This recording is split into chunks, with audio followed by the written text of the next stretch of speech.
Boa tarde, pessoal. Sejam bem-vindos ao último webinar do Ibracon, o último webinar do ano do Ibracon, e não poderia ser melhor, né? Com um tema tão relevante que é bem-estar em foco, o papel das políticas de diversidade e inclusão na promoção da saúde mental nas organizações. Então, é um assunto relevante, acho que todo mundo vai querer acompanhar aqui até o final, né? E para começar, eu vou me autodescrever aqui. Eu sou mulher branca, uso óculos, tenho cabelo castanho claro, tá preso, uso óculos e tô com uma blusa rosa no fundo do Ibracon. E esse webinar, ele contempla, né, duas das 6 bandeiras da auditoria independente, que é pessoas como diferencial e fortalecimento da cultura de diversidade e inclusão.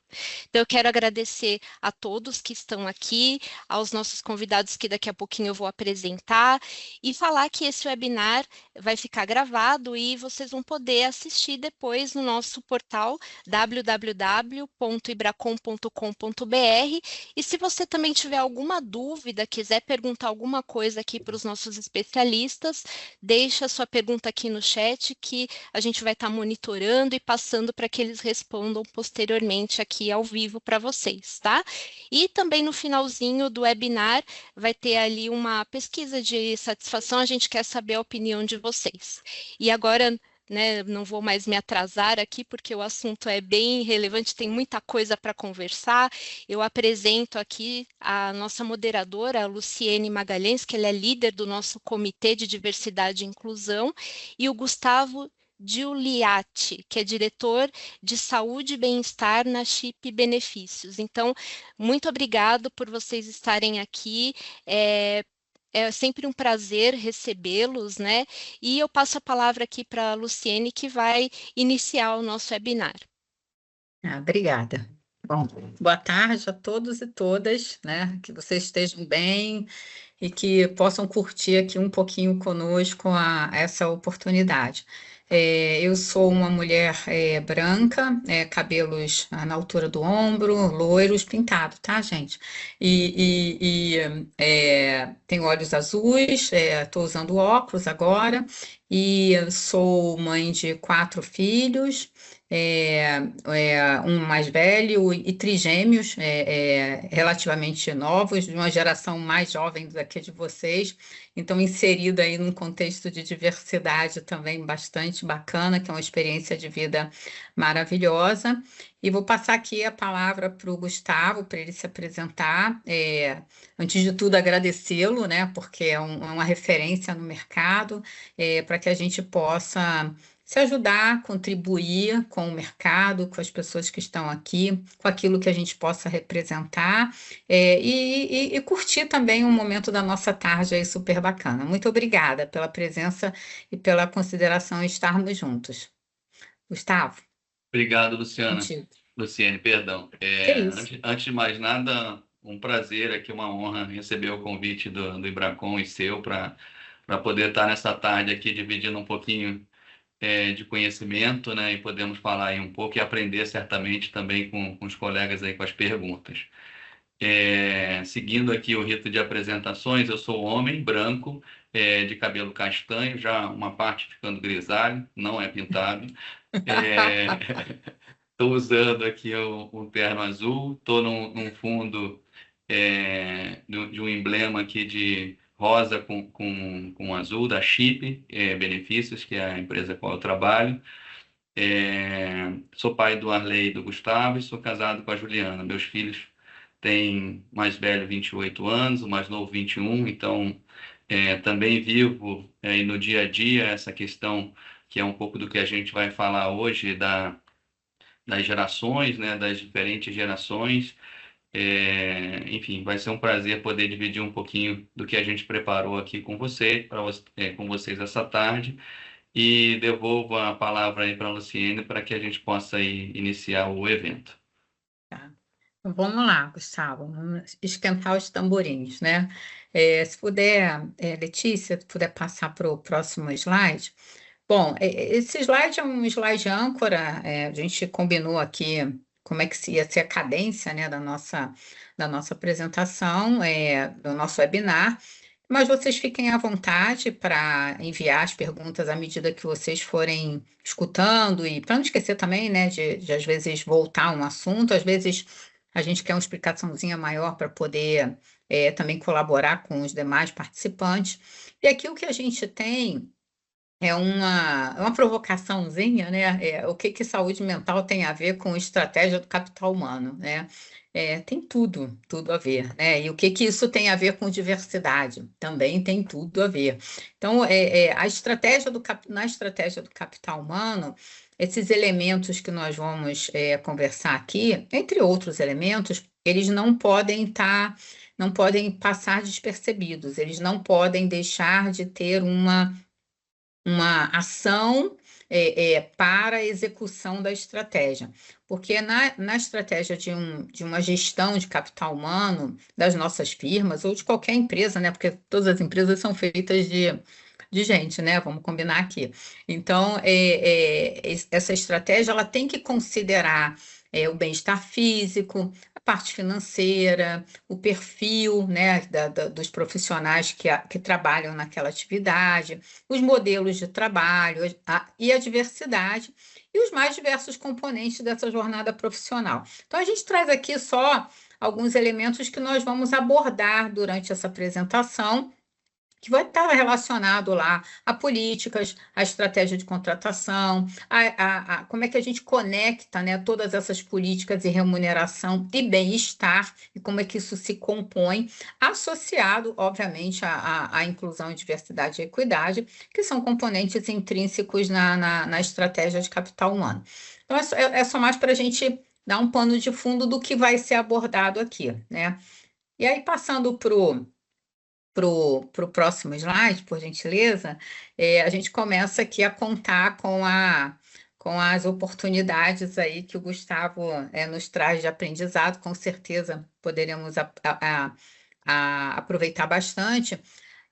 Nós entendemos, né, para trazer aqui para o público, só para a gente colocar um determinado nível, que às vezes se faz necessário trazer alguns princípios básicos. E esses princípios básicos, inclusive, eles são parte do letramento, né, de todos nós. Se nós, ao aprendermos alguma coisa, se formos trabalhar em alguma coisa estratégica e não conhecermos os riscos inseridos dentro da execução do nosso trabalho, seja ele qual for, não certamente, né, mas você pode colocar em risco o sucesso da sua execução. Então, aqui nós trouxemos alguns princípios básicos que, se você puder abordar, Gustavo, com base na sua experiência, e trazer aqui o sentimento do porquê que eles são básicos, mas nem todo mundo reconhece, né? Que eles estão dentro da saúde mental. Então, esse letramento ele é necessário, porque, embora sejam básicos, não há o reconhecimento na sua totalidade de que eles são básicos.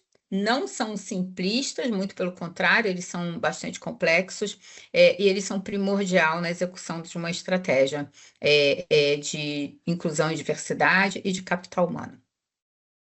É fantástico quando a gente começa a fazer o link, né, entre a sua provocação ali o que saúde mental tem a ver com a estratégia de capital humano. E como você super bem colocou ali, tem tudo a ver, né? Como o próprio nome diz, é meio clichê, mas assim, nós somos humanos, né? E como tal, a gente não chega na empresa e deixa o nosso problema em casa. A gente não consegue fazê-lo totalmente. Não é como uma roupa que você tira e guarda na gaveta ou pendura no armário e deixa ali guardar. Então, assim, o problema está contigo, né? E seja ele qual for, de que ordem ou natureza, financeira, pessoal, amorosa, etc., ele é um problema que ele vai contigo para a jornada. Então, quando você chega no seu ambiente de trabalho, quando você chega ali para laborar, naturalmente, se você não está 100% equilibrado, se essas coisas estão ali contigo, naturalmente isso vai refletir na tua produção, vai refletir no teu relacionamento com o colega de trabalho, com a liderança, etc. Então, só fiz esse link para aquecer e trazendo para o princípio básico, e vocês já vão entender por que eu fiz esse link. A gente começa a falar desse tema de trás para frente, né? O que é o princípio básico de diversidade, equidade e inclusão, se não o senso de pertencimento? Tudo isso vem para construir conceitos para nós, para estabelecer fronteiras, limites, ou regular, vamos chamar assim, de certa forma, algumas questões do convívio social, mas pura e simplesmente para que nós tenhamos o senso individual de pertencimento respeitado. Como humanos, a gente pertence a alguma sociedade. Ora, uma sociedade empresarial, quando eu estou no meu ambiente de trabalho ali, junto do convívio dos meus colegas de trabalho, dos meus liderados ou líderes. Ora, eu estou dentro de uma sociedade do meu convívio direto, familiar, quando eu estou no convívio da minha família. Ora, enfim, da minha religião, quando eu estou ali na igreja ou num templo, independente da religião de qualquer um. Enfim, então são sociedades, conjunto de pessoas que convivem e comungam de determinados objetivos e de determinadas práticas. E o senso de pertencimento é o que é muito mais básico, é essencial para tudo isso. E para que a gente possa entrar no tema, aí só para a gente definir os conceitos, que eu acho que essa palavra vai ser a chave para a nossa conversa de hoje, que é o senso de pertencimento, né? Então, a palavra pertencimento, eu acho que é a chave de tudo que nós vamos falar aqui. A diversidade, ela é a presença, né? Ela possibilita a presença de diferentes identidades, tais como raça, orientação sexual, geração, deficiência, gênero e etc. Tá? A equidade é o que define para nós ali o acesso igualitário às oportunidades, tirando dali qualquer barreira, independente de idade, também de credo, de deficiência e por aí vai. E a inclusão é o que soma os dois, né? O que vai proporcionar um ambiente que ele seja igualitário, que ele seja diverso, que as pessoas possam se sentir ali valorizadas, que possam contribuir plenamente, mas principalmente que elas tenham o seu senso de pertencimento respeitado. Então, diante disso aqui, para a gente não alongar muito, que eu acho que só daqui a gente já tem uma apresentação só desse slide, né, Luciane? Então, se você puder trazer um pouquinho também de contribuição para essa chave do pertencimento, e aí a gente vai transitando aí para os próximos temas. Já tem um tempinho que a gente conversa muito sobre essa palavra e também sobre uma outra palavra importante que é o experience, né? E aí eu acho que o experience, que é a experiência que o profissional tem, né? Como é que o capital humano ele é gerenciado, ele é gerido, né? Pela liderança, né? Como é que a liderança trata esse capital humano, como é que é o walk the talk, né? Eu sou de um tempo, gente, bom, já tenho 60 a mais, né? Então, assim, comecei a carreira não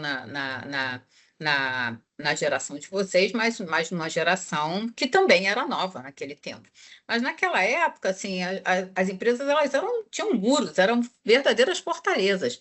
E a regra era simples como essa: faça o que eu falo e não faça o que eu faço. Ou seja, já te dava um gap ali, né, de quilômetros de distância. Ou seja, eu não eu não posso fazer o que eu acho que necessariamente é correto, o que eu necessariamente eu entendo que vai ter uma conclusão.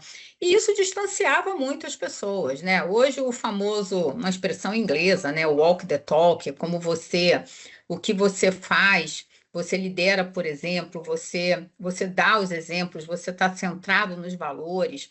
Isso tudo traz uma capacidade e traz uma harmonia e um senso de pertencimento diferente do que era no passado.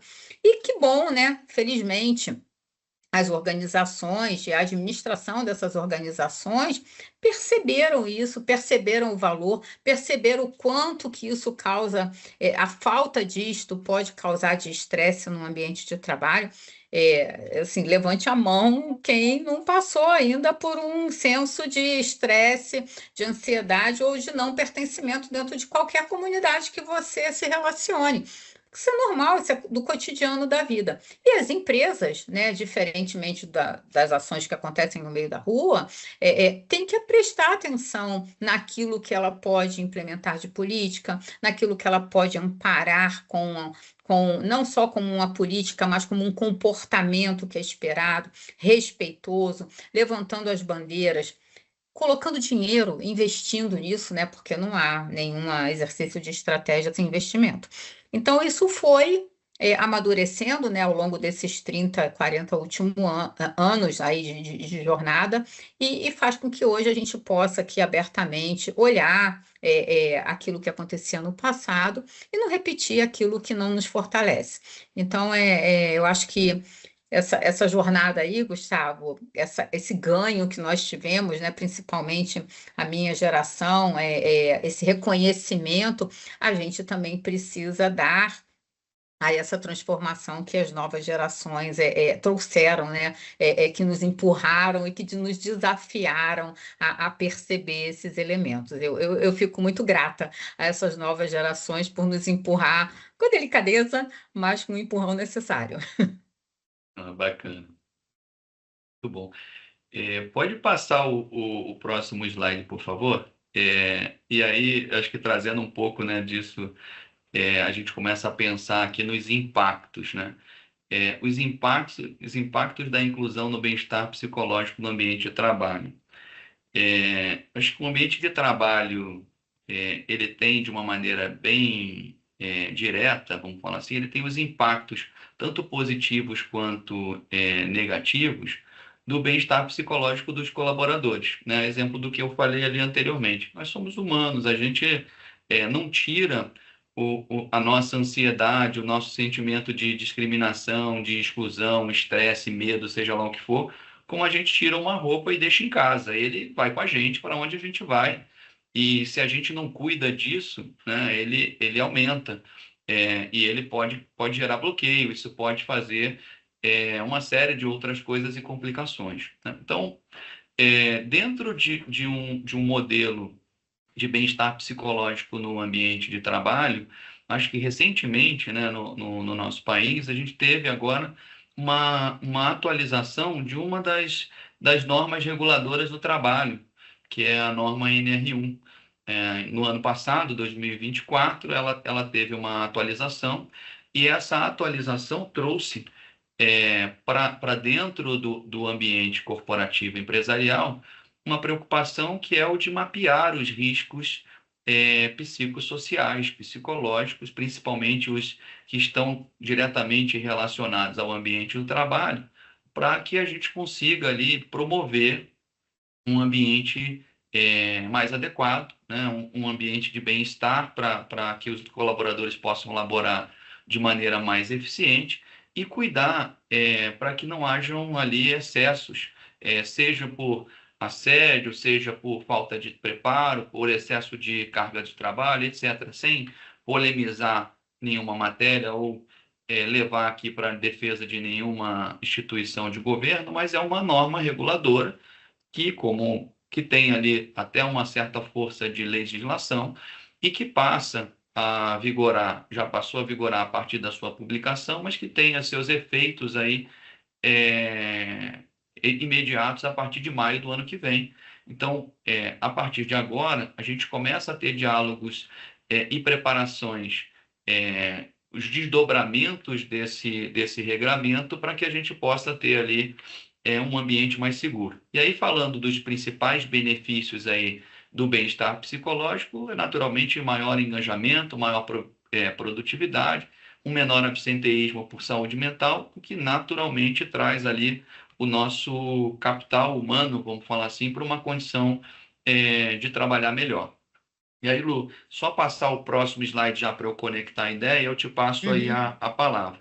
Então, Ok. dentro desse contexto dessa nova mudança reguladora, a gente passa a trabalhar na construção de ambientes de trabalho mais inclusivos para a saúde mental.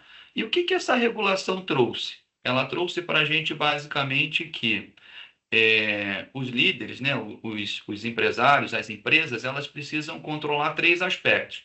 Ela precisa mapear os seus riscos psicossociais, ela precisa fazer a atualização do seu plano de gerenciamento de risco, que é um documento produzido, e ela precisa ter plano de ação documentando as ações para tratar a não conformidade. E aí, falando aqui do nosso evento de hoje, um evento para auditores, né?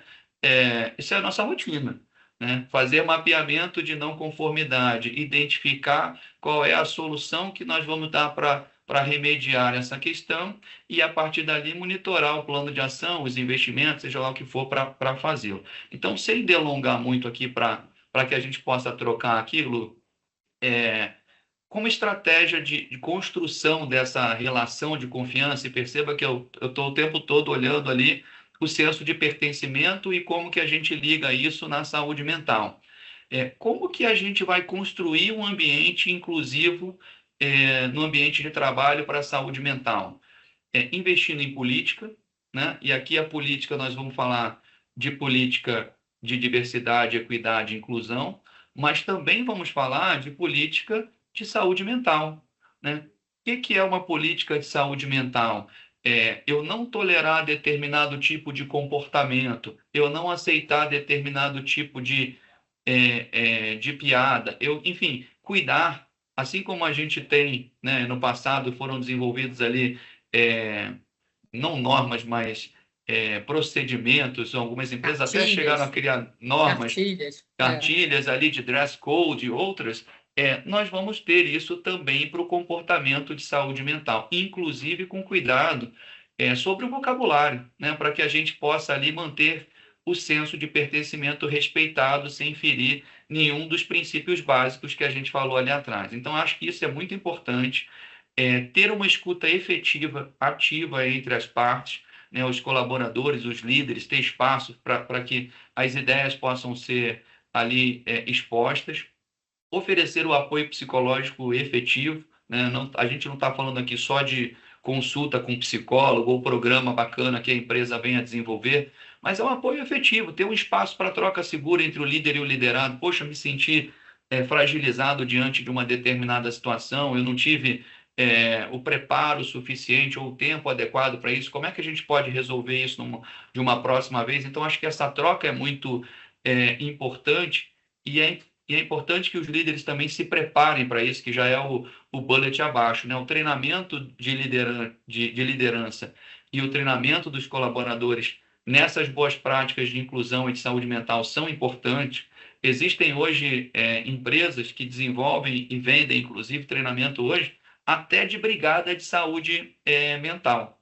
Uhum. Então, tamanha a importância que o tema tomou, e, de fato, é importante que a gente tenha, sim, essa preocupação, porque quando você tem uma pessoa que está numa situação de exposição extrema, de fragilidade extrema, e ela tem um risco iminente, se a liderança não souber identificar aquilo que está acontecendo e não tiver ali um preparo, né, tal qual um mapa de risco de evacuação física, quando a gente fala de um caso de incêndio, a gente precisa sim pensar como que eu atuo, qual é o meu papel se eu me deparar com uma situação numa pessoa que está ali num risco iminente extremo e que está, por exemplo, à beira de cometer um ato suicida contra a sua vida. Como que eu devo agir nessa situação? Se eu não estiver preparado para isso, certamente eu não vou poder ajudar, né? Então, é um pouco disso.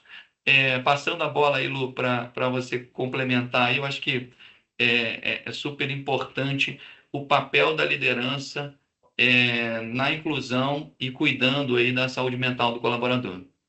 Você falou algumas palavras aqui importantes. Bom, primeiro eu vou destacar o senso de pertencimento. Não sei se vocês repararam, ele falou assim: essa é a nossa vida. É porque ele já foi de empresa de auditoria, tá? Então, assim, ele aí, ó, já veio o senso de pertencimento à flor da pele, né? A norma em si, né? Essa é a nossa vida mesmo. Ela é importante. Nós, como auditores, nós percebemos que aquilo que não está devidamente normatizado, não é seguido, né?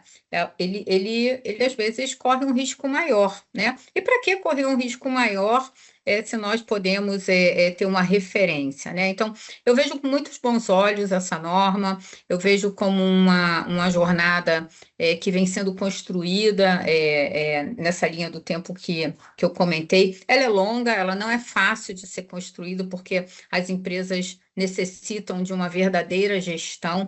Isso não é fazer gestão de uma apólice ou da rede hospitalar que as empresas têm, é muito diferente, é efetivamente cuidar das pessoas. Um exemplo que a gente pode dar aqui, né?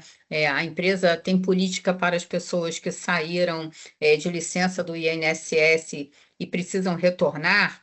Um assunto, por exemplo, de condição mental, né, com CDF, como é que a empresa trata isso, né? Como é que a empresa faz a recolocação do profissional, considerando e respeitando aquela jornada que o profissional necessita ter para se recuperar, mediante um medicamento, mediante a qualquer fator que vá fazer com que o profissional possa voltar a ter, a ter uma condição não diferenciada no seu trabalho e na sua vida, porque, afinal de contas, nós somos a única pessoa, né? Dizer que, olha, se eu estou com um problema aqui em casa e eu não vou, eu vou fechar a porta, sair correndo e deixar o problema aqui e não vou estar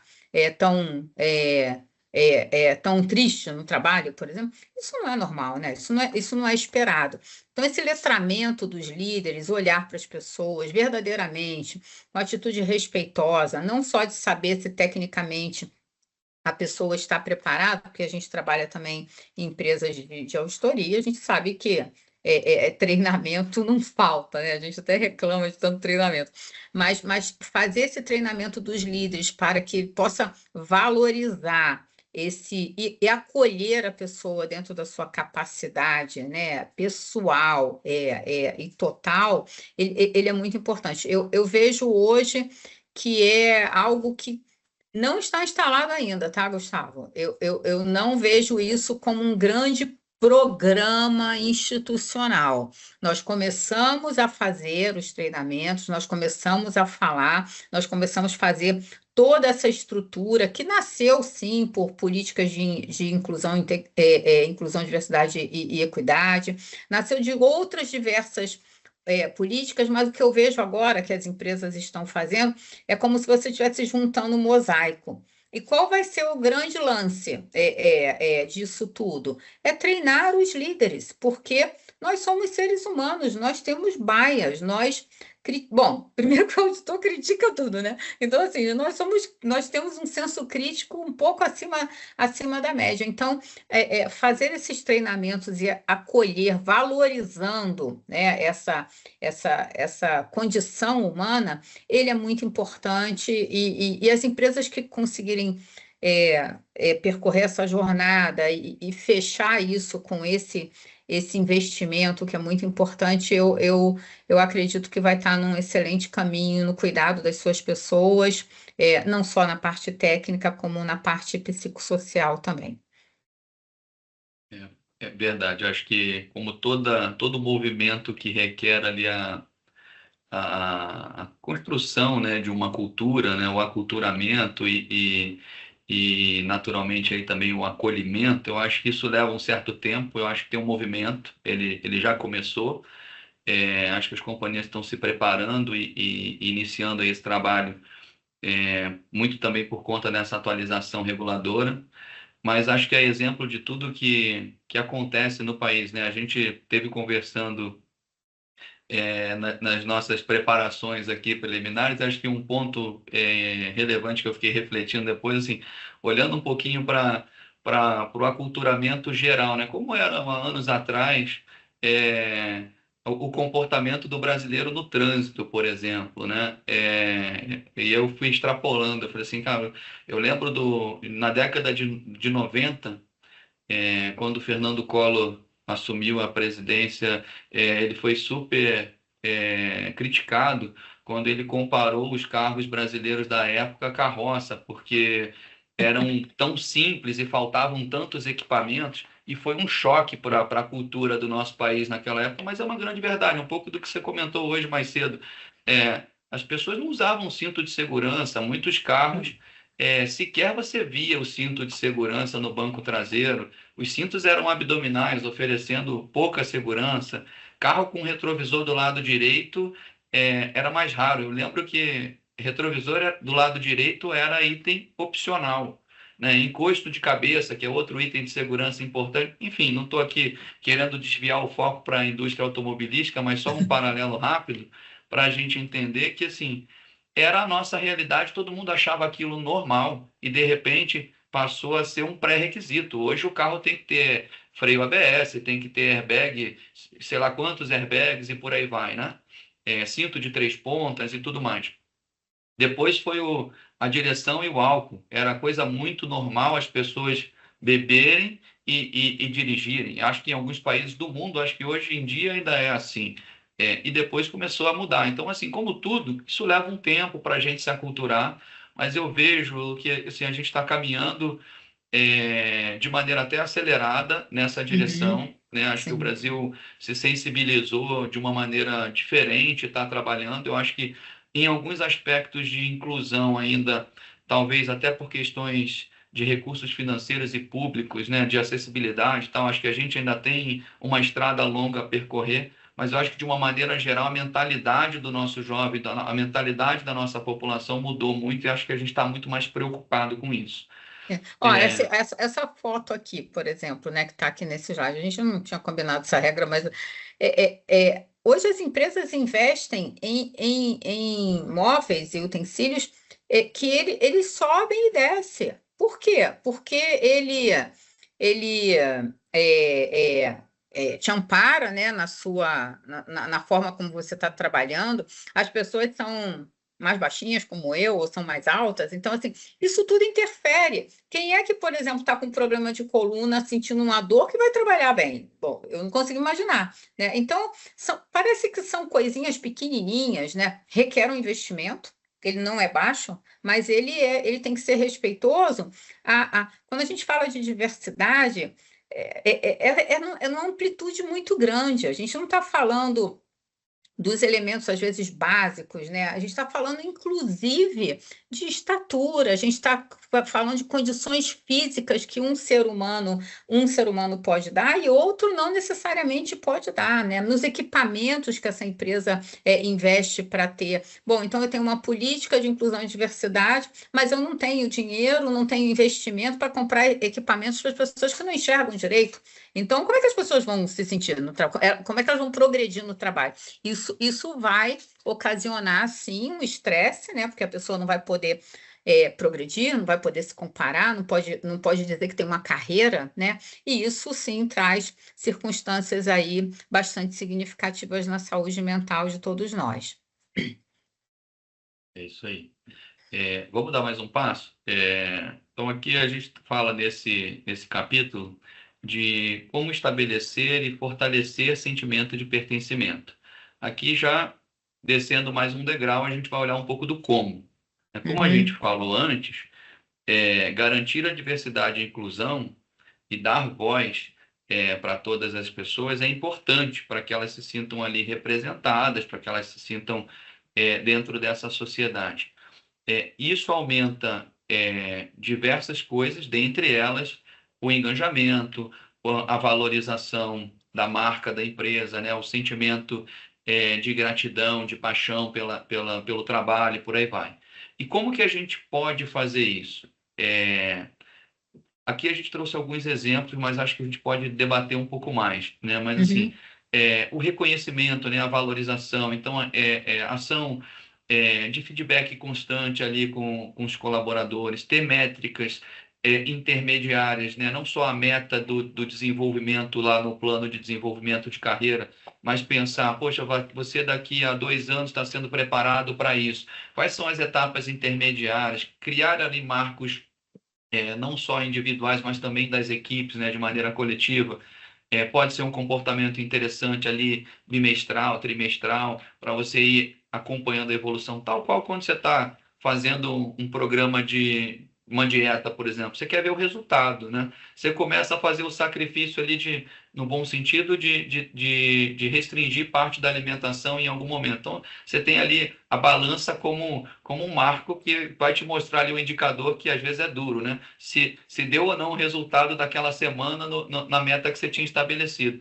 Então, importante ter essa troca, estabelecer esses marcos intermediários e principalmente aí também um recado para a liderança é valorizar e reconhecer frequentemente o colaborador nas conquistas ali intermediárias. Investir numa comunicação eficiente e transparente. Aqui o tema é extremamente amplo, né? Mas o pertencimento pressupõe relação de confiança, né? Pressupõe ali que existe um diálogo aberto, que existe uma escuta ativa, que existe naturalmente um espaço confortável para essa troca. E, por vezes, o líder também tem que estar predisposto a ouvir e a entender aquilo que está acontecendo e que ele não está enxergando da forma adequada. Nem sempre você vai ouvir só o que você quer ouvir, né? Esse também é um ponto muito importante dessa troca. Enfim, permitir que as pessoas se sintam ali informadas e que participem também do processo decisório. Ninguém é que está dizendo que o líder tem que pegar a caneta e tem que dar na mão do colaborador e dizer para ele, a decisão é sua a partir de agora. Não é disso que a gente está dizendo. Mas, se tem um time e precisa de um movimento, né, para a construção ali de team building, de senso de pertencimento, é importante que o líder leve em consideração a capacidade de entrega daquele time quando o time está dizendo, olha, eu não vou conseguir te entregar isso aqui que você está pedindo. É papel do líder desafiar, né? Eu gosto sempre de usar ali o Bernardinho como uma referência. Eu gosto muito de comparar o esporte com o trabalho. E o Bernardinho, ele ensina isso para a gente de uma maneira muito simples, né? Você quer ser campeão? Quer. Beleza, tem que estar preparado. Primeira coisa. Você quer ser o melhor? Você tem que manter o espírito de aspirante. Você tem que estar sempre disposto a aprender e sempre achando que você sabe menos do que os outros. Por mais que você esteja na ponta, você precisa achar que você está menos preparado do que você efetivamente está e se desafiar a fazer mais. Então, esse é um papel do líder, né? O líder tem esse papel natural de desafiar o liderado, de fazer com que o liderado seja cada vez melhor, de fazer com que ele possa ser melhor do que ele é hoje. Um treinador de um corredor de 100 metros, por exemplo. Imagina o cara que treinava o Usain Bolt, está desafiando um cara que era um fenômeno. Mas assim, você tem que estar ali criando mecanismos para fazer com que ele pense que ele ainda não está no máximo que ele pode estar e que ele queira entregar mais. Então, é um pouco disso. Mas também, do outro lado, o líder também precisa estar com os dois ouvidos ali muito abertos, porque em algum momento ele pode errar a mão, ele pode estar puxando mais do que o time efetivamente aguenta. E aí ele precisa tomar o cuidado para também saber aliviar um pouco a pressão e trazer isso de volta para harmonizar o ambiente. E aí, voltando para o nosso tema aqui de saúde mental. Então, o equilíbrio nessa hora, né, associado ao senso de pertencimento e à participação de todos ali, respeitando os seus limites físicos, técnicos, intelectuais, etc., é extremamente importante para que você consiga ali ter um ambiente com bem-estar e equilíbrio. E aí, Lu, não sei se você quer É, encaixar aí uma contribuição adicional para a gente poder passar lá para o próximo. o que a gente quer transmitir, né, para conversar, né, ter a concordância ou ter algum desafio aqui, algum questionamento, é que está tudo interrelacionado. Nós estamos falando aqui muito menos da condição hospitalar que uma rede tem e muito mais de todos os outros princípios básicos que uma empresa administra no capital humano. Ela tem um treinamento adequado. Quando você é promovido, você está preparado, você trabalha dentro de um conjunto de horas na nossa profissão, né? Adequado para que você possa realizar o seu trabalho, o mix da equipe, é um ambiente respeitoso. Muito se fala hoje de ambiente psicologicamente perfeito, sei lá, adequado, né? Psicologicamente adequado, nem a gente usar de sincericídio e falar que, pô, porque a pessoa está com um dress code ela gosta, uma cor que ela gosta, né? Que você vai confrontar isso de qualquer forma, né? Você como líder, por exemplo, se a empresa tem um dress code, a empresa se preocupou que esse dress code não é estereotipado, ele não serve só para determinados gêneros, né? É um dress code que ele é amplo, né? Os profissionais estão seguindo. Como é que o líder, por exemplo, ao encontrar uma pessoa que não está seguindo, porque esse exemplo, né, Gustavo, ele é um exemplo clássico, né? Uma política de dress code, ela não surgiu do nada. Profissionais que trabalham dentro disso, que é esperado, né, que você se represente profissionalmente, trabalharam com todo esse contexto. Hoje, por exemplo, o Gustavo, quando ele entrou aqui, eu vou estar de terno e gravata. Porque ele sabe que ele está num ambiente diferenciado, num ambiente de auditores, num ambiente onde ele já trabalhou nesse tipo de empresa, onde ele atende esse tipo de empresa pela chip, e ele sabe como nós nos representamos. Então, assim, um ambiente psicologicamente seguro. Ele traz isso em consideração de uma forma respeitosa, quando a gente não segue, né, esses princípios, porque eles não são feitos para cada uma das pessoas. Esses princípios eles são feitos para atender o coletivo, para atender a harmonia, aquilo que a gente tem de representatividade, né, dentro do mercado.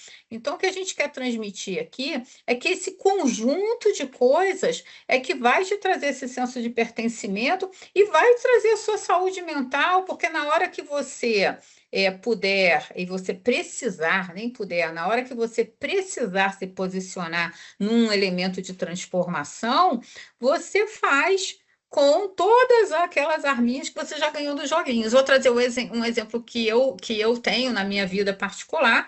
Eu só fui mostrar que eu tinha uma tatuagem no meu pé quando quando eu cheguei a gerente. Era gerente nova, e um dos sócios virou e falou assim: Nossa, mas você trabalha aqui desde cedinho, desde menina, e agora que a gente viu que você fez uma tatuagem? Aí eu falei: Não, não, já está aqui no meu pé desde 16 anos. Pô, mas por que a gente nunca viu? Porque, voltando àquele patamar, as empresas eram verdadeiras fortalezas. As pessoas que tinham tatuagem eram do mal, tinha uma coisa relacionada à religião. E aí, e por que eu fiz isso quando me tornei gerente? Porque a pessoa já conhecia o que eu era, né? Não ia pedir para eu arrancar o meu pé, tirar a tatuagem. Não, eu sabia que a contribuição que eu estava dando até aquela época, e continuei ao longo da minha carreira, ela é verdadeira. Existe uma reciprocidade nisso, né? Um respeito. E também por que eu fiz isso como gerente? Porque era o momento de transformar a empresa, porque a minha geração naquele momento já não ligava mais para isso. Então, todas essas colaborações que a gente traz, né, com as gerações, com as transformações que acontecem, né, com a língua. Hoje a gente fala através de emojis, né? A gente manda um monte de figurinha. Tá bom que às vezes eu mando as figurinhas erradas, mas você se comunica dessa forma. Então, esse tipo de transformação, ele é muito importante, mas ele tem que ser mútuo, né? Ele tem que olhar para a instituição e falar assim: esta instituição, ela é organizada, ela é respeitosa, né? Eu tô para ver em segmentos tão estruturados quanto o nosso de auditoria, que exista falta de respeito. Eu vejo ao longo das jornadas, assim, as empresas ganhando muito nisso, aprendendo muito, perseguindo benchmarks internacionais, investindo, com comitês, com normas, com políticas, com dinheiro. Então, eu acho que isso tudo está muito interligado, e é esse senso que a gente quer trazer para todos nós aqui, para que nós possamos colaborar com as nossas marcas, né? Obrigada Bacana. por poder dar um exemplo aqui Tá. pessoal, né? E eu sofria, tá? Porque eu gosto muito da minha tatuagem. Então, Então, e você vê como isso, durante algum tempo da tua vida, de certa forma, é, não sei se é a palavra mais certa, mas assim, ele te limitou, né? Ele, não vou dizer que te oprimiu, mas assim, você tinha que ficar se escondendo, algo que você tinha orgulho de ter, você tinha que ficar escondendo, maquiando, para que as pessoas pudessem respeitar aquela sua decisão. Enfim, que bom que hoje o pensamento é mais inclusivo, é diferente, mas eu também te falei, até eu tive essa experiência. Minha criação foi muito tradicional. E na minha época, a tatuagem era símbolo de certa forma, ali de marginalização, né? Eu fui fazer minha primeira tatuagem com mais de 40 anos. Mas, enfim, deixa isso para comentar numa próxima. Vamos lá para o próximo slide, dividindo aqui com vocês um pouquinho de métricas, né? De que a gente pode usar, como que a gente pode usar, que ferramentas a gente pode usar, perdão, para medir os impactos das ações de pertencimento na empresa, que eu acho que, assim, como auditores, né? E você já me revelou, então eu vou contar, assim, eu tive um líder que ele sempre me disse, Gustavo, uma vez, eu falei uma vez para ele assim, eu sou ex-auditor, ele falou, Gustavo, uma vez auditor é sempre auditor, né? E de fato, assim, até minha esposa às vezes brinca que até em casa o meu comportamento sobre determinadas situações ainda é um comportamento de auditor, parece que você está ali mapeando o risco, avaliando se tem conformidade ou não conformidade de alguma coisa, enfim, mas a gente é muito calcado, né, e muito educado para ter métricas qualitativas, mas principalmente métricas quantitativas. Como que eu vou medir, como que eu consigo ver se isso está sendo realizado, se eu estou alcançando esse objetivo ou aquele. Então, aqui, dividindo um pouco com vocês, pessoal, como é que a gente mede os impactos das ações de pertencimento? A gente falou que feedback é uma ferramenta importante, que estabelecer um plano de desenvolvimento e dentro dele colocar ali metas intermediárias para que você possa checar. Mas aqui na hora que você está olhando a ação de pertencimento, a gente fala muito de pesquisa de clima, né? Pesquisa de clima organizacional. A gente fala hoje, já também trazendo um pouquinho o contexto da NR1, a gente fala na aplicação de questionários, e aí eu não vou defender aqui metodologia, isso fica para uma outra discussão, mas existem algumas metodologias hoje aceitas internacionalmente e que a NR1 também traz para nós, assim, de maneira prática. Ela não define uma, mas ela dá um leque de opções que podem ali ser utilizadas. Mas mais do que isso, ela diz que as empresas precisam mapear os seus riscos psicológicos, né, psicossociais. Então, esse mapa de risco, né, eu incluo ele aqui também nessa questão da realização da pesquisa de clima. Depois, acho que também é importante combinar, associar a outras métricas. Você ter ali indicador de turnover, indicador de absenteísmo, e aí o absenteísmo descendo um degrau, a Luciana até já falou antes, você pode ter um indicador específico do absenteísmo por CDF, que é algo que é mais voltado para a saúde mental, isso também é um indicador interessante para você buscar, e também buscar ali com o RH, capturar também, construir um indicador de burnout, né? Se ele já aconteceu, com que incidência tem acontecido, e aí trazendo para a linguagem que a NR1 nos coloca nas corporações, a dica que fica aí para as lideranças, para a gente pensar em fechar um pouco o foco, né? E aumentando a amplitude do que você está vendo em determinadas populações. Mais do que você ter os indicadores, também é importante você ter variações desses indicadores para que você consiga ter a captura dos sinais mais adequados. Eu não estou dizendo aqui de olhar o indivíduo já diretamente, até porque tem uma questão de sigilo dentro desse mapeamento, etc.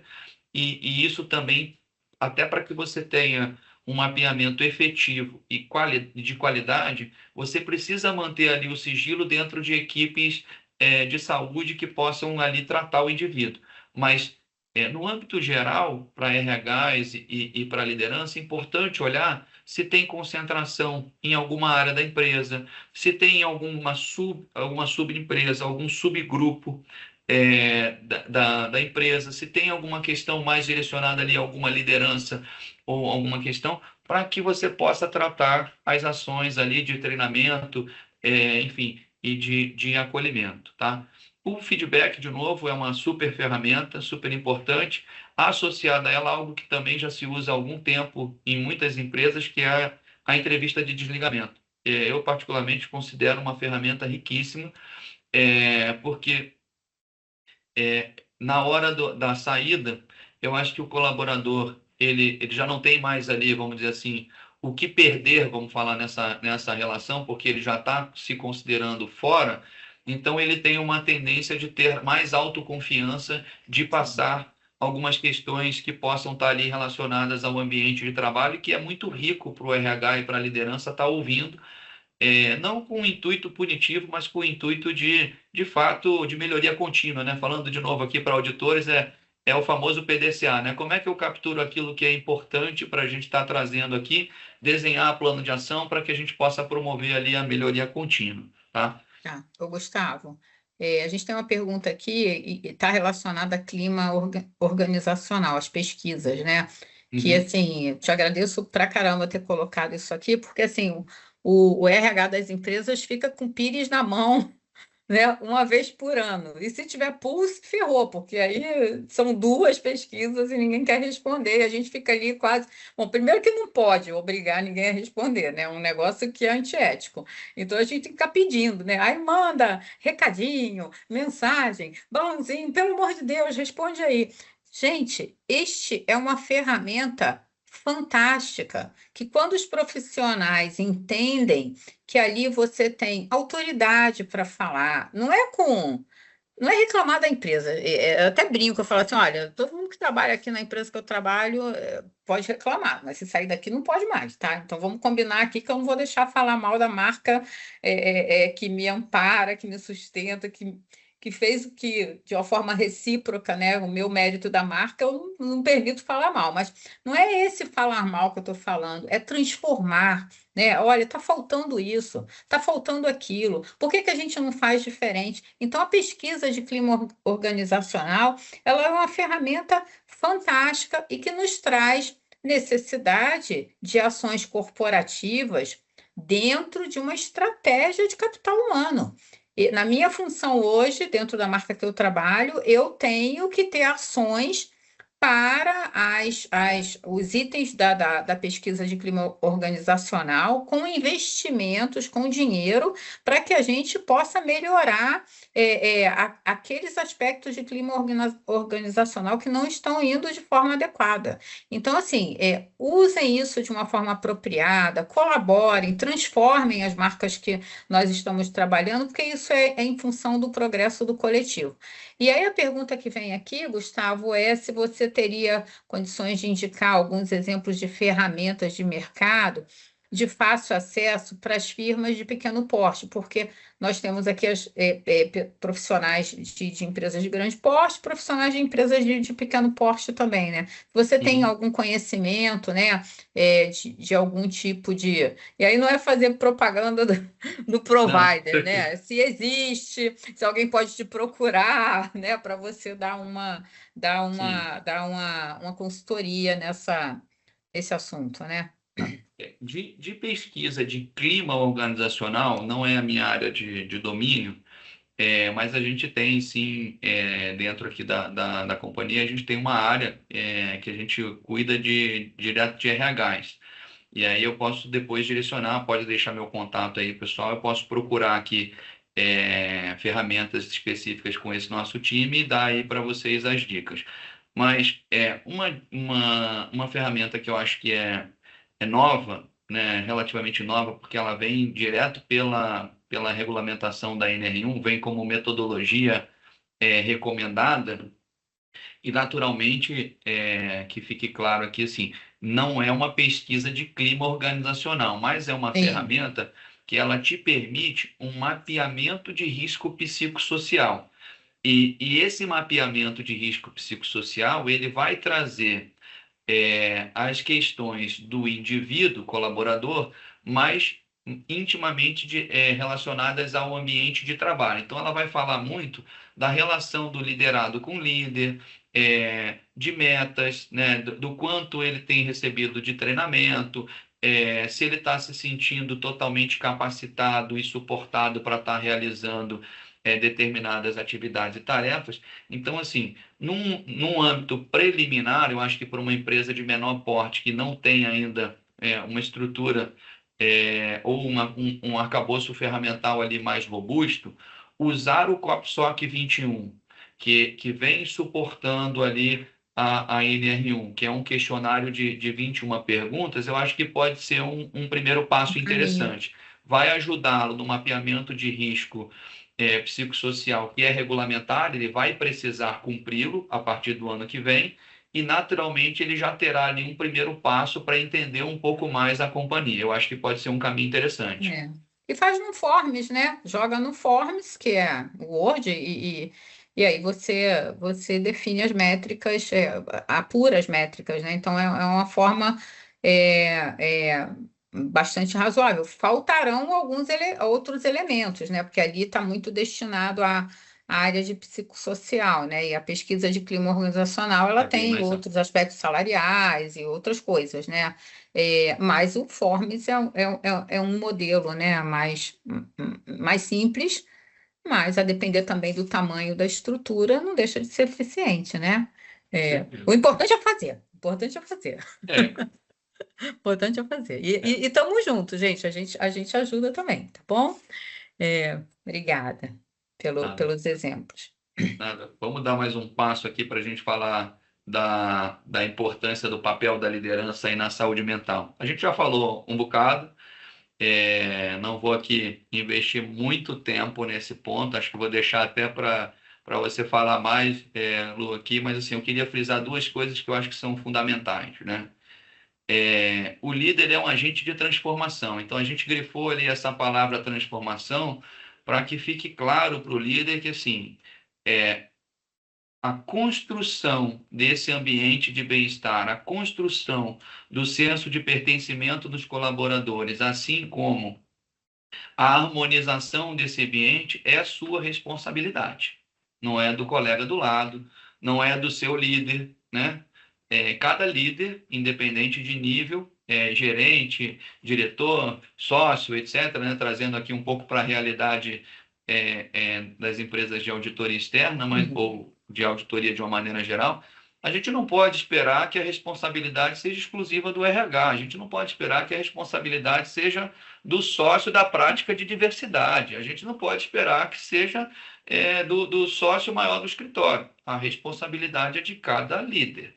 A partir do momento em que você saiu da carreira técnica, né? Transpôs a barreira de auditor para gerente ou para acting manager, que já é o primeiro degrau, pelo menos era na minha época, não sei se ainda existe hoje Existe, existe, esse existe. degrau. Existe. É, bem-vindo. Agora você é pago mais para fazer este papel transformacional, educacional e harmonizador do que qualquer outra coisa. Óbvio que também é esperado que você revise o trabalho, que você faça ele acontecer dentro do budget e tudo mais, mas é importante que você saiba que a responsabilidade de harmonizar a equipe e fazer com que todos produzam e da melhor forma é sua, né? E esse papel é indelegável. Eu acho que essas duas palavras são super importantes aqui. E aí depois a gente fala ali, tem alguns pontos que contribuem para uma boa gestão de saúde mental, e não só no ambiente de trabalho, mas em todos os ambientes, mas trazendo para a nossa realidade aqui, a gente colocou ali 5 pontos que são, de novo, básicos, né? Ouvir, né? Escuta ativa, acolher de maneira efetiva, né? Dar atenção para o colaborador na hora que ele precisa conversar. Aqui assim, trazendo um pouco de tempero. Eu já me deparei com situações de que um liderado procura o líder. Você tem 5 minutos? Tenho. Não, pode ir falando aí que eu estou prestando atenção. Desculpa, não está prestando atenção. Isso não é acolhimento efetivo e nem escutativa. É Ou então largar o acabou, né? computador. Acabou teus 5 minutos. Acabou. Larga o computador e o celular e vai dar atenção. Se não tem aqueles 5 minutos agora, diz que não tem, reserva a hora que consegue, mas dê os 5 minutos que eles são importantes. Walking the talk, não vou chover no molhado, que a Luciane já falou aqui, mas assim, a minha geração era uma geração do faça o que eu digo, mas não faz o que eu faço, né? Hoje não tem mais essa. Você é espelho para o seu filho, para a sua equipe, para tudo o tempo inteiro. Você vai ser julgado pelo que você está fazendo, né? E não é só naquela hora dentro do ambiente de trabalho. A gente acaba sendo, a Lu já falou disso também, da imagem, da importância de você cuidar da sua imagem, da sua marca pessoal, etc., você está sendo julgado e olhado o tempo todo, né? Então, cuide disso para que você construa ali um time bacana e que você tenha ali uma boa qualidade, né? Bem-estar e saúde mental no seu time. Gerenciamento de rotina também é básico, porque não adianta. Eu tive lá atrás, e é um exemplo que eu gosto de dar quando eu falo para as minhas turmas lá de NR1 e tudo mais, assim, eu tive uma situação de assédio que na época eu nem sabia que era, mas fui aprender ao longo do tempo da minha carreira, com um líder que era um líder jovem, lá no início da minha carreira, e ele acabava cuidando muito mais das suas interfaces externas ao longo da jornada do dia. Então, ele estava cuidando de falar com o líder dele, de falar com os clientes dele, de falar com... E quando ele chegava perto do final da jornada de trabalho, era a hora que ele queria falar com os liderados para distribuir tarefa e para ver o que ele tinha para entregar. O resumo dessa história é que a gente acabava naturalmente fazendo hora extra para poder resolver as coisas que a gente tinha ficado parte do dia ocioso e não tinha conseguido resolver. Então eu fui descobrir muitos anos depois que isso era uma forma de assédio, né? Então aqui um recado para os líderes assim, cara, tem coisa que é importante. Gerencia a rotina, um bate-papo no início do dia para checar se o que foi pedido do dia anterior, passar um comando daquilo que precisa ser passado naquele dia, né? Reservar uma parte do seu dia para você, sei lá, retornar uma ligação telefônica, responder os e-mails e tal. Estabelecer um mínimo. Óbvio que tem muita coisa que a gente não gerencia no nosso dia, mas estabelecer um mínimo de controle sobre isso é extremamente importante. E, não menos importante, mas por fim, é suportar e treinar a equipe. Você precisa estar o tempo todo checando. Não é checando por assédio ou por pressão, mas é checando. A pessoa está sabendo o que ela está fazendo, ela sabe o que é esperado dela, ela está conseguindo entregar naquele ritmo que você está esperando? Não está. Diálogo aberto, conversa franca, né? Olho no olho. Pô, métrica, se tiver métrica, melhor ainda. Se você tiver indicador para mostrar, olha, eu estava esperando isso, vem cá que eu vou te ajudar, vamos caminhar para cá. O que você acha que está faltando? Como que eu posso te suportar mais? Enfim, isso tudo é extremamente relevante para que essas três bolinhas estejam ali harmonizadas como elas estão, né? É um ambiente saudável, seguro e inclusivo. É isso que a gente espera e é isso que é o importante ali do líder tá preocupado e antenado. Isso se encaixa perfeitamente na nossa rotina de trabalho, né? Um aspecto que eu gostaria de destacar é a motivação, né? Hoje a gente fala, ah, não, mas fulano, Beltrano não se sente motivado, aí saiu da marca porque não estava motivado.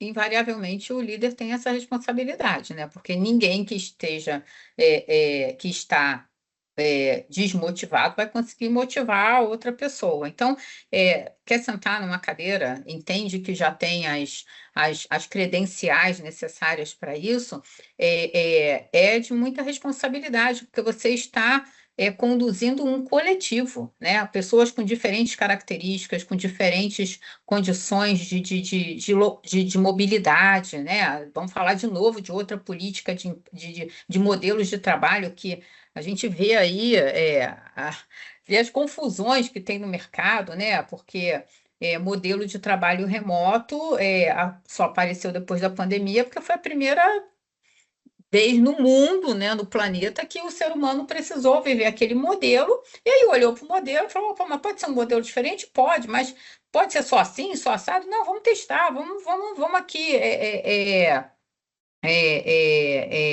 Ver como é que isso se encaixa no nosso modelo de trabalho, e ele pode ser num momento de uma forma, pode ser em outro modelo, outro momento de outra forma, e as empresas estão se adaptando, mas a gente vê também, né, algumas organizações se posicionando de uma forma muito firme, e aí um desrespeito, né, corporativo, aí beira quase a imaturidade corporativa, que não traz nenhum benefício nem às pessoas que estão trabalhando ali, nem nem tampouco aquelas que vão ficar, né, que merecem todo o nosso respeito, porque as pessoas estão ali fazendo o seu melhor. Então, esse posicionamento que a gente faz, eu queria trazer um gancho aqui, um pouquinho também para a marca pessoal, que eu já destaquei, né, que eu uso muito isso no dia a dia, tá? Qual é a marca pessoal que você está construindo para você?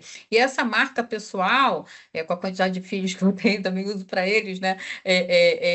Ela é de responsabilidade nossa, né? Não queira que alguém vá cuidar disso para você, né? Você tem que saber se você tem as credenciais, se posicionar quando você não tem, procurar os treinamentos quando você ainda não teve oportunidade de fazer, se não teve oportunidade de fazer, mas é importante que a empresa que você trabalha te dê essas oportunidades, olhar sobre essa ótica, né? Nas mídias sociais, uma exposição. O que que vai te levar a uma exposição desnecessária, né? O que que vai te levar a uma exposição de você falar da sua marca, né? Se você colocar assuntos estratégicos da sua marca dentro de uma mídia social. Eu fico estarrecida, eu falo, não, não, não, a marca que eu trabalho protejo eu sou guardião disso, né? Aquilo que eu não gosto, eu vou discutir aqui, eu vou tentar transformar, eu vou fazer o possível, gosto ou não gosto, vou morrer falando, mas eu vou fazer alguma coisa por aquilo que eu me responsabilizo, né? E nós aqui trabalhamos em marcas muito nobres em relação a capital humano. Então, expor as nossas marcas, né? Isso, de uma forma, às vezes, que você não tem todas as informações, ou que a gente está olhando só sobre um prisma, não faz com que também a gente tenha seguro, que nós mesmos procuramos para todos nós. Então, é mais uma provocação também daquilo que a gente pode fazer por nós, né? Algumas situações que eu converso, dou um mentoring para as pessoas que me procuram, eu falo, olha, tem certas situações que só nós podemos agir em favor de nós mesmos. Então, assim, procurem agir de uma forma consciente, fazendo com que progredir, porque nós trabalhamos em marcas que não são extremamente competitivas por dentro, né? Ninguém se degladia para chegar numa posição, todo mundo tem espaço, vai aprendendo, vai treinando, vai. É um trabalho, sim, mais difícil, porque requer muito conhecimento, um trabalho de capital intelectual, um trabalho que tem uma relativa pressão, a depender das fases aí da busy season, né? Então, assim, tem todas as considerações, como qualquer outro trabalho tem, né? E riscos, como qualquer outro trabalho tem. Mas que a gente possa olhar essas nossas marcas e olhar. Pega esses slides aqui, eles vão ficar disponíveis, né? Vai lá e dá um tiquezinho, sabe? Minha marca tem isso, tem aquilo. O que que não tem? Opa, vou pedir, vou lá perguntar quem é o head de capital humano dessa empresa, o administrador. E por que não tem, né? Por que a gente não poderia fazer? Isso é uma forma bacana de contribuir e de transformar o ambiente que a gente trabalha. Que vocês possam, dentro aí da jornada de vocês e dentro da carreira de vocês, contribuir com essa transformação, como eu e o Gustavo aqui estamos falando de carteirinha. A gente se considera, assim, líderes transformadores das nossas marcas, com escutativa, com respeito absoluto pelos nossos colegas e por aquilo que também nos faz melhor na nossa vida profissional e pessoal. Então, obrigada de novo, né, por colocar esses elementos, porque é uma troca, né? Não é uma via de única mão, né? Ela é uma troca e que a gente agora está numa situação de mercado profissional com modelos muito distintos daquilo que foram oferecidos no passado, e todos nós estamos experimentando, mas o importante é ter o espaço de experimentação também, né? Isso é muito importante. Bacana. Vamos dar mais um passo agora. A gente está caminhando aqui para finalizar, então, aqui mais para a gente trazer um tempero adicional, que é liderar com os efeitos da diversidade geracional, né? A gente fala de várias diversidades aí, de gênero, raça, cor, credo, etc., mas aqui a gente está falando um pouco de geração, né? Hoje a gente tem no mercado de trabalho 4 gerações, né? A gente já tem 5, né? Já se fala na Alfa, Na Alfa. mas algumas empresas já têm até essa representação da Alfa ali com o jovem aprendiz e tal, mas eu acho que é mais, talvez para o ano que vem, daqui mais 1 ou 2 anos, acho que ela entra mais forte no mercado. Mas assim, eu preferi concentrar aqui nessas 4, que eu acho que já tem bastante tempero para a gente falar. Aqui, pessoal, a gente está falando basicamente da importância da gente entender o lugar do outro, né? Eu acho que aqui vale tanto para líder quanto para liderados, mas acho que o mais importante dentro de tudo, como a gente vem falando desde o início, do senso de pertencimento, da importância de se construir ali um ambiente confortável, onde o diálogo é aberto, onde você tem escutativa, etc. Também é importante a gente ter, e aqui eu vou destacar a palavra empatia, tá? É importante você ter empatia e, principalmente dentro dessa empatia, você saber se colocar no lugar do outro. Então, para pensar um pouquinho, na hora que você vai passar um comando para uma equipe, deixa eu ver como é que é a minha equipe.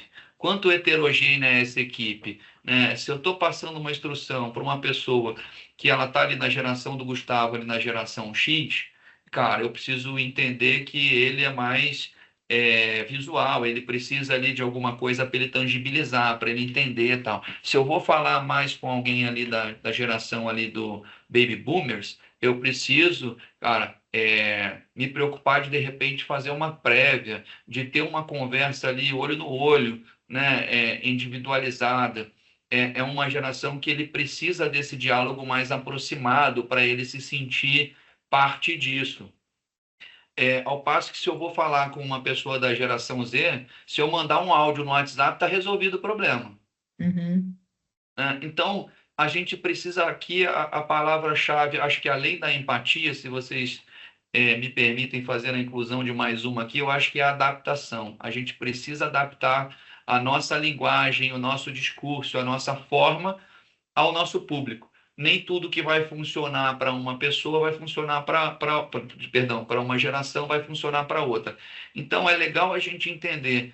E aí eu trouxe aqui uma figura clássica que ela mostra assim, algumas características e algumas prioridades dessas populações para a gente entender como é que a coisa muda, né? E sem expor muito, senão eles vão puxar minhas orelhas, mas assim, os meus filhos são os meus maiores professores nisso, porque principalmente o mais novo, porque eu brinco que assim, ele sempre foi muito, e eu tentava replicar com ele um modelo que eu tinha aprendido lá nos primórdios. Ah, por que que eu posso fazer? Pai, posso fazer isso? Não. Mas por que não? Por que não? Acabou. Não, por que não? Com ele não funcionava. Eu tinha que estruturar um porquê, né?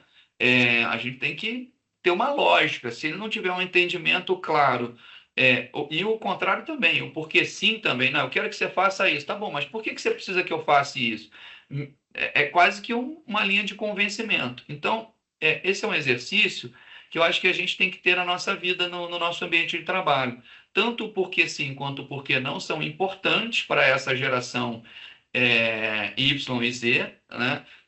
Mas também a gente precisa adaptar para eles e entre todas as gerações que a gente tem ali dentro das nossas equipes, é preciso entender como é que é a mentalidade, o que que é o importante para ele, quais são os valores, até na estratégia de RH, né, Lu? Às vezes você vai falar assim, ó, eu vou fazer a atração do colaborador. Aí você chega para um colaborador de uma geração Z e fala para ele que, poxa, é super bacana o plano de previdência privada. Gente, por favor, não me entendam mal, não estou dizendo que a galera da geração Z não seja preocupada com Não, o mas isso é futuro. real, isso é um exemplo Mas, real. assim, Pode ir, vai, vai, vai. muitas das vezes, eu falar de plano de previdência privada, de algo que ele vai enfrentar daqui a 35 ou 40 anos, é algo tão intangível para esse colaborador, que se eu falar para ele que eu vou pagar um pouco mais de salário, e ele vai pegar esse salário e vai ter a oportunidade de botar num CDI no banco, por exemplo, por conta dele, talvez, vejam, eu vou aqui sem querer ir para a zona de atrito, mas assim, talvez para ele isso seja mais interessante do que um plano de previdência privado. Já para um cara da minha geração, você falava de plano de previdência privada, cara, essa empresa é totalmente diferente, é aqui que eu quero. Isso para mim é uma segurança, é super importante, né? Então, assim, são valores. Eu não estou aqui querendo ter razão, não me levem a mal, não sou especialista em RH, mas só trouxe o tema porque assim, eu acho que é importante a gente entender a perspectiva para que a gente possa adaptar a linguagem. Tá? É isso que eu queria deixar aqui para vocês. E aí, Lu, passando a bola, caso você queira complementar aí com alguma coisa. E a perspectiva dentro do que a gente falou da empatia, de você falou da empatia, né? Porque, de novo, é uma via de duas mãos, né? Você ser empático, bom, tem tudo a ver com a nossa função, né? Porque o auditor normalmente escuta muito bem, né? Escuta os clientes de uma forma muito atenta, e aí deveria fazer a mesma coisa dentro de casa, né?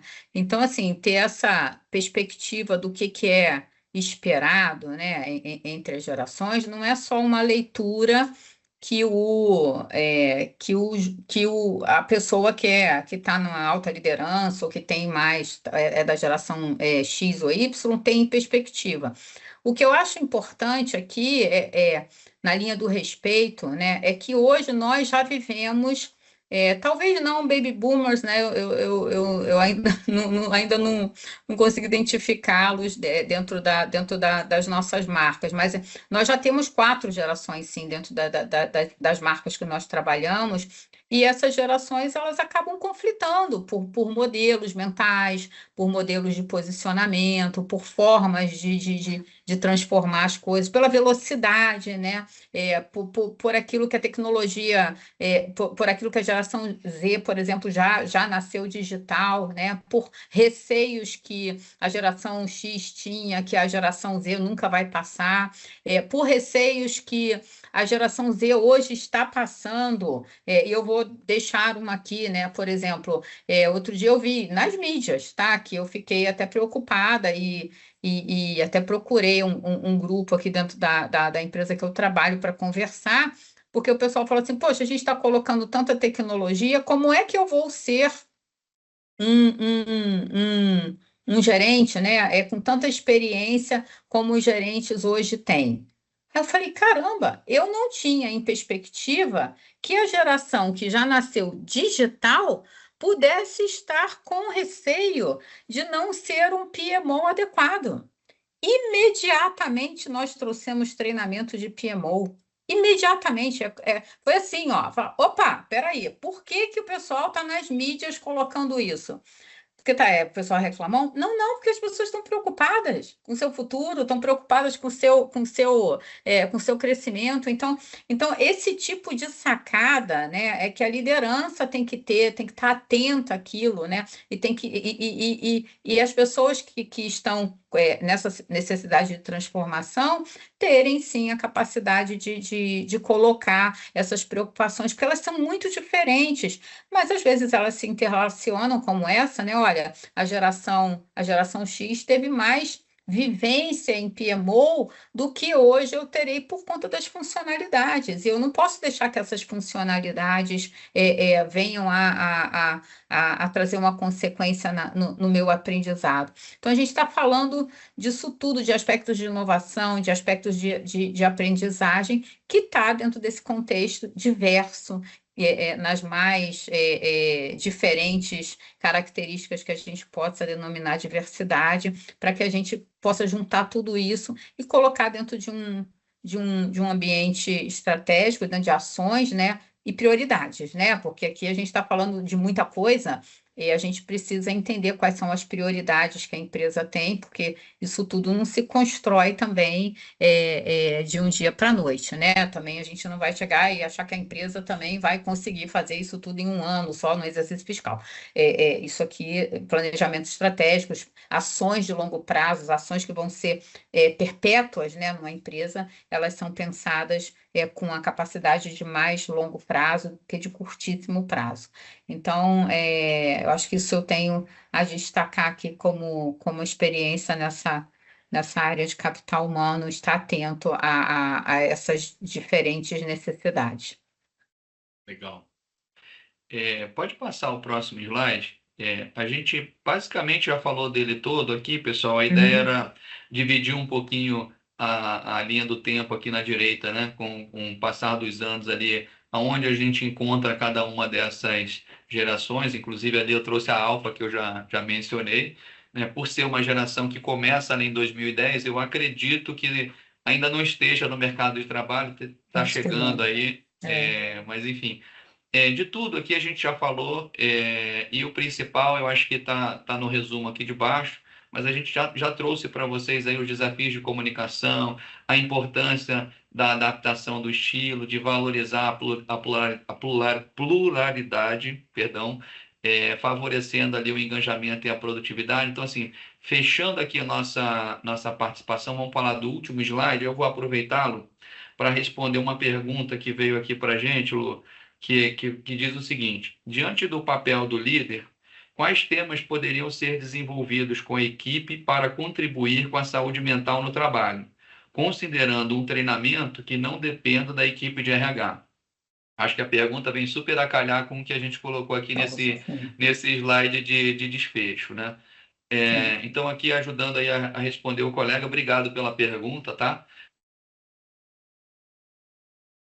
A liderança ela tem um papel, né, uma atuação extremamente importante ali, como nós falamos, na transformação, né? E ela vai ser uma grande mola, vamos falar assim, para tirar ali a pressão, vamos falar das partes, né, para que você possa ter ali o preâmbulo, vamos dizer assim, aquilo que se quer corporativamente, aquilo que é relevante ou prioridade daquele exercício fiscal, versus aquilo que são ali os anseios do time. Então, o líder ele precisa ter ali esse equilíbrio. Ele vai tirando a pressão, vai ajustando e vai influenciando, de um lado, aquilo que vai para o próximo exercício fiscal para entrar na prioridade, e do outro lado ele vai controlando ali os anseios do time e dosando para, olha, estamos recebendo parte disso agora, a outra parte está vindo daqui a pouco e por aí vai.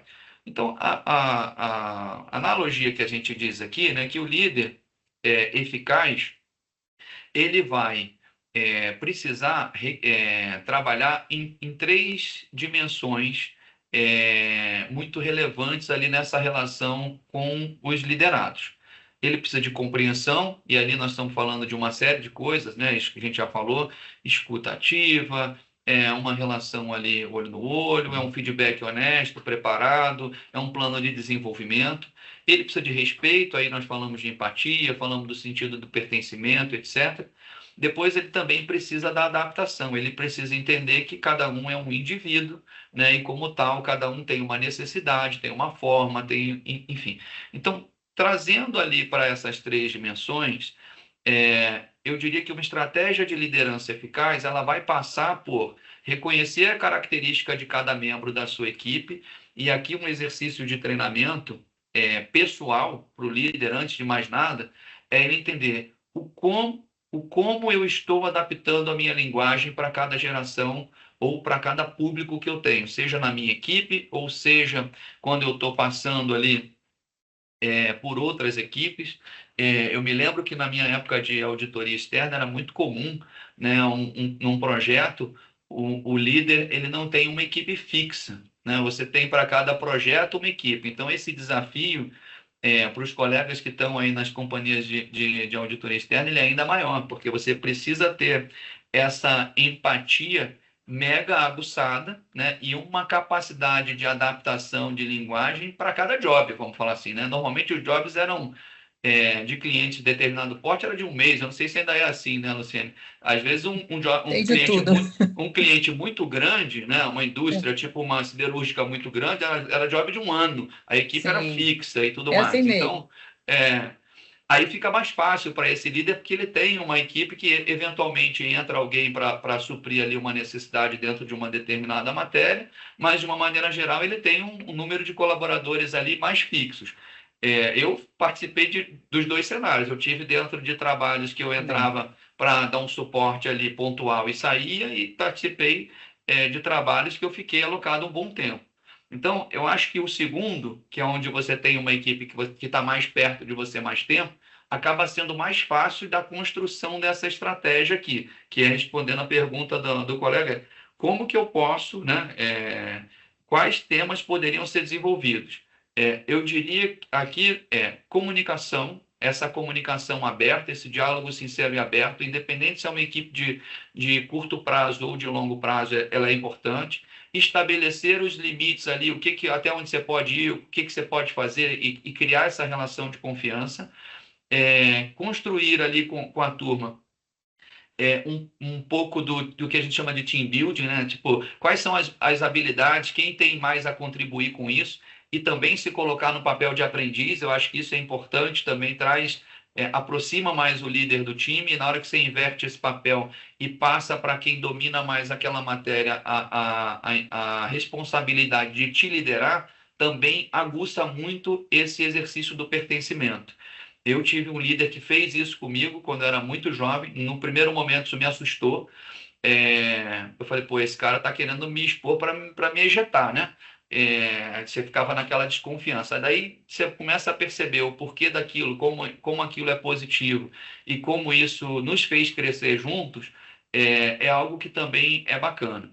Mas principalmente para a saúde mental, sem estender mais aqui, eu acho que é importante o diálogo, é importante você ter o reconhecimento do trabalho e você fomentar ali a colaboração de todos os membros do grupo, principalmente considerando que em alguns grupos aí você vai ter uma rotação e vai estar trocando de equipe sempre. Então, acho que se pensar numa forma de fazer isso ali em jobs de 30 a 60 dias, eu acho que vai te fazer crescer como líder e vai fazer com que essa equipe comece a falar da sua liderança para as outras e, naturalmente, você esteja como uma referência para estar tratando dessa matéria e sendo até coaching para alguns outros colegas. Essa é a minha dica. É perfeita, o Gustavo. Algumas empresas, alguns providers conseguem colocar esse tipo de treinamento, eles denominam de comunicação não violenta, né? E aí, o que que nós fazemos? Às vezes você faz para a empresa inteira, né? Na marca que eu trabalho, nós fizemos para todos os gerentes e todos os sócios. Ainda estamos fazendo, porque isso não se faz em um ano, né? Mas você utiliza o que você falou, você utiliza dos exemplos daquilo que não poderia acontecer, mas acontece, né? Então, o que que a gente faz? A gente, olha, tira os nomes, não vai expor ninguém, obviamente, né? Mas faz com que a empresa que está te ajudando a fazer esse exercício possa trazer à tona comportamentos, né, de uma comunicação não adequada e, principalmente, fazer com que os líderes encontrem um team building, né, aí formação de mesas, para que eles encontrem uma forma mais adequada daquele assunto ser tratado.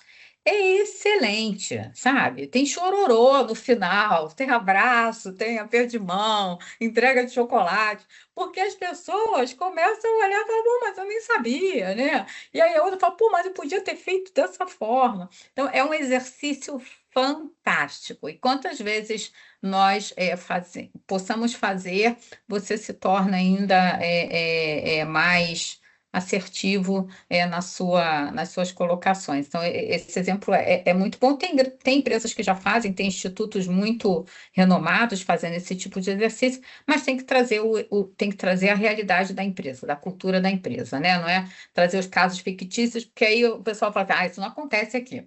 Mas quando você coloca o caso, acontece sim, acontece. Verdade. Então, bom, é isso. Nós abrimos com esse e fechamos, né, com a experiência, né? Que o que vale é a experiência que a gente adquire na jornada, são os elementos que nós colocamos nessa jornada e nas definições estratégicas que a empresa possa vir a fazer para atender o coletivo. Da minha parte, só são agradecimentos, tá? Ao público, ao Gustavo, que profissionalizou, que trouxe aqui para a gente uma excelente oportunidade de aprendizado. Muito obrigada. Também te agradeço. Obrigado a vocês pela oportunidade de estar dividindo e aprendendo um pouco mais aqui com vocês. Obrigada, Lu. Contigo, Obrigada, Ana. Gustavo. Olha, foi excelente. Eu acredito que se tivesse mais tempo, a gente ficaria aqui, acho que umas 2 horas 3 horas falando sobre esse assunto, o pessoal bem interessado. Então, eu quero agradecer, né, aproveitar que é o último webinar do IBRACON do ano e agradecer aos nossos representantes, nossos porta-vozes, nossos convidados que estiveram aqui com a gente durante o ano inteiro, né, participando e com a sua expertise aqui, tratando de assuntos tão relevantes para o nosso público. Então, muito obrigada ao nosso público e sem mais delongas aqui, encerrando o nosso webinar. Esse é mais um webinar do IBRACON, confiança que forma, informa e transforma. Então, muito obrigada, gente. Até o próximo. Parabéns. Tchau. Tchau. Tchau, tchau. Obrigada a todos e todas.